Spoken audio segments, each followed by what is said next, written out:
أعوذ بالله من الشيطان الرجيم. وقالت اليهود ليست النصارى على شيء. وقالت النصارى ليست اليهود على شيء وهم يتلون الكتاب كذلك قال الذين لا يعلمون مثل قولهم فالله يحكم بينهم يوم القيامة فيما كانوا فيه يختلفون. Ayat 113. Ayat sebelumnya ini tadi yang saya baca adalah 109. Yang sebab nuzulnya Huyai ibnu Akhtab dan saudaranya Abu Yasir bersama-sama giat masuk keluar rumah kaum muslimin untuk mengembalikan mereka masuk ke agama nenek moyang Arab atau masuk agama Yahudi kembali.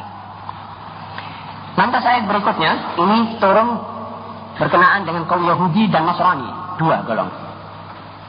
Pada suatu waktu wafd Najran, delegasi dari kaum Najran.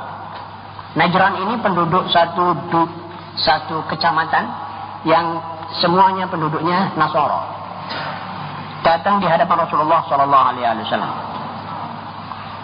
Waktu delegasi dari Nasara Najran ini berada di hadapan Nabi, kok kebetulan datang utusan daripada pendeta-pendeta Yahudi, ahbar al-Yahud. Setelah berada di muka Yahudi, mereka saling berdialog. Dalam dialog itu masing-masing mengatakan, kamu punya agama palsu. Yang satu lagi mengatakan agama Yahudi yang palsu. Begitu mereka berdebat di hadapan Nabi SAW, sebab kaum Yahudi benci kepada Yesus Kristus atau Isa bin Maryam. Malah kaum Yahudi mencemoohkan Maryam, mengatakan bahwa Maryam ibunya Yesus ini berbuat serong dan membawa anak ini dari hasil perbuatan serong. Waliyadzubillah, na'udzubillah min dzalik. Dia bilang ini hasil dari perbuatan zina. Makanya dia tidak ada suami kok punya anak. Jelas kata si Yahudi. Itu satu-satunya golongan di dunia yang menghadapi Nasara dengan model ini adalah Yahudi. Dan sekarang ini menurut surat-surat kabar dan majalah-majalah dari Barat, itu Yahudi sekarang sedang menyisip di dalam Vatikan, markas besarnya Katolik di dunia. Berupa orang-orang komunis dimasukkan di situ. Saya barangkali pernah ceritakan bahwa salah satu pendeta uskup ditamu satu orang. Di sana aturan Vatikan tidak boleh menerima tamu kecuali dengan lebih dulu ada penyelidikan dan pengertian. Tiba-tiba waktu ditanya, siapa tamumu yang balik kepadamu ini? Dia bilang ini satu orang teman saya. Dia bilang ini orang komunis. Lalu itu orang pendeta uskup mengatakan saya juga komunis. Terbongkar bahwa sudah di dalam Vatikan. Ini ayat 1400 tahun sudah mengatakan bahwa Yahudi itu sama Nasara tidak bersatu sebetulnya.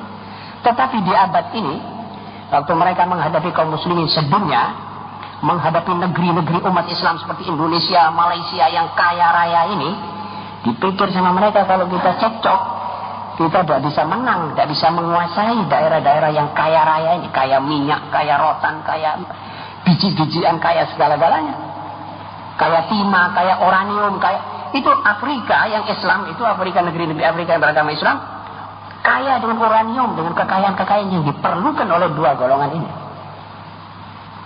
Jadi mereka bersatu. Tetapi isi hati mereka ini yang dibongkar oleh Allah ini. Qalatul Yahud laysat an-Nasara ala syai'. Kebetulan di hadapan Rasulullah SAW. Rasulullah waktu mendengar ini, selesai mereka punya dialog, turun ayat Qalatul Yahudu laysat an-Nasara ala syai' wa qalatul Nasara laysat al-Yahudu ala syai' wa hum yatluna al-kitab. Kedua golongan ini masing-masing mempunyai kitab dan mereka sekarang juga mengetahui kitab yang diturunkan oleh Nabi Muhammad. Walaupun pada waktu itu praktis belum merupakan satu kitab Quran, tapi ayat demi ayat yang turun sudah mereka rasakan bahwa inilah yang dijanjikan oleh kitab kita. Masing-masing itu sudah mempunyai ancer-ancer bahwa Nabi Muhammad SAW tidak mungkin memalsukan ayat-ayat ini sebab sifatnya, sejarahnya, tempat lahirnya, dan tanda-tandanya ada sampai to di belakangnya itu mereka tahu dalam kitabnya. Dalam satu ayat mereka mengatakan Allah berfirman, mereka itu mengenal Nabi Muhammad seperti mereka mengenal anaknya sendiri. Ya'rifunahu kama ya'rifuna abna'ahum. Bagaimana mereka? Tapi hasud. Mereka tahu bahwa ini benar, tapi mereka lawan. Dan di waktu ini apa saudara kira bahwa mereka tidak tahu bahwa agama Islam ini agama benar? Keliru saudara kalau saudara menyangka mereka belum tahu Islam. Mereka mengerti Islam lebih dari saudara. Maaf. Itu orang orientalis Yahudi bisa mengerti satu persatu. Karenanya yang sudah masuk Islam luar biasa. Seperti Profesor Dr. Maurice Bucaille. Itu dia punya kupasan tentang Al-Quran. Saudara akan kaget. Coba saudara baca Islam dan apa bukunya itu? Namanya? Saya lupa. Islam dan Bible dibandingkan dalam ilmu pengetahuan dengan ilmu pengetahuan. Profesor Dr. Maurice Bucaille. Luar biasa itu. Tidak ada dalam kitab-kitab tafsir satu ungkapan seperti itu. Modern, scientific. Karena mereka sebetulnya sudah penuh ini, mengerti betul. Jadi kalau mereka masuk Islam itu maut saja mereka. Saudara percaya saya mengerti bahwa pemilu yang dilakukan oleh dunia internasional sekarang ini diambil dari pemilu yang dilakukan oleh para sahabat radhiyallahu anhum. Tahunya saya dari seorang Yahudi masuk Islam. Jadi Profesor Leopold Weiss, atau yang setelah dia masuk Islam menamakan dirinya Muhammad Asad. Dia bilang pemilihan Sayyidina Abu Bakar ini namanya dalam bahasa Barat ini. Pemilihan Sayyidina Umar namanya ini. Pemilihan Sayyidina Utsman namanya ini. Sebab Sayyidina Utsman itu kan ditinggalkan oleh Sayyidina Umar kepada 6 orang. Jadi seperti perwakilan-perwakilan yang dipakai sekarang oleh Amerika. Satu state, satu kota mempunyai satu orang wakil. Jadi itu dibahas oleh, dan pemilu Sayyidina Ali juga ada satu cara, itu pemilihan massa. Jadi semua rakyat tidak pakai wakil memilih Sayyidina Ali langsung. Bukan saja mayoritas, seluruhnya. Itu saya baru tahu dari hasil kupasan Leopold Weiss. Begitu mereka itu kalau masuk Islam. Tapi kalau tidak masuk Islam, mengaco. Menjadikan kamu, wahai kaum muslimin, lupa kepada bukumu. Atau tidak memperhatikan bukumu, nanti disodori buku-buku mereka. Teori Karl Marx, dalam teori ini satelit. Itu ini nanti kita semuanya melihat atas, melupakan Quran. Jadi mustahak sekali bahwa kita sekarang tidak melihat apa-apa kecuali Quran dan tafsirnya. Tidak mendengar apa-apa kecuali apa yang diucapkan oleh Allah dan Rasulnya Muhammad SAW sebagai penafsir, interpretatornya Quran ini. Baru nanti kita kena, iman kita kena, pikiran kita kena. Kita bisa tahu kalau ada suara, wah ini suara sumbang, tidak masuk dalam hukum Allah dan Rasulnya. Ini luar daripada Islam. Spontan bisa tahu. Spontanitas seperti itu adalah hasil satu sensitifnya seorang muslim. Kalau tidak sensitif tidak bisa tahu. Menurut saya kalau orang dablek tidak tahu sindiran, tidak tahu suara apa, dia diam saja. Tapi kalau orang yang mengerti, sebentar saja dia sudah tahu, wah ini kesini arahnya omongan ini. Filsafah ini arahnya ke situ. Seperti filsafah yang dibawa oleh Simon de Beauvoir yang namanya eksistensialisme.